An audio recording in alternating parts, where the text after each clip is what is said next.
ఒక ధనవంతుడు తన పనుల్లో బిజీగా ఉండేవాడు. తల్లిదండ్రులతో మాట్లాడటానికి కూడా అతనికి తీరిక దొరికేది కాదు.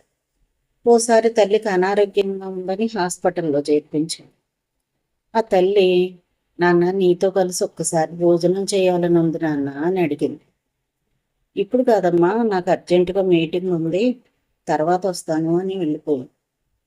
అతను వచ్చేలోపే ఆ తల్లి కళ్ళు మూసింది. ఇక ఆ రోజు నుంచి అతనికి మనశ్శాంతి లేదు.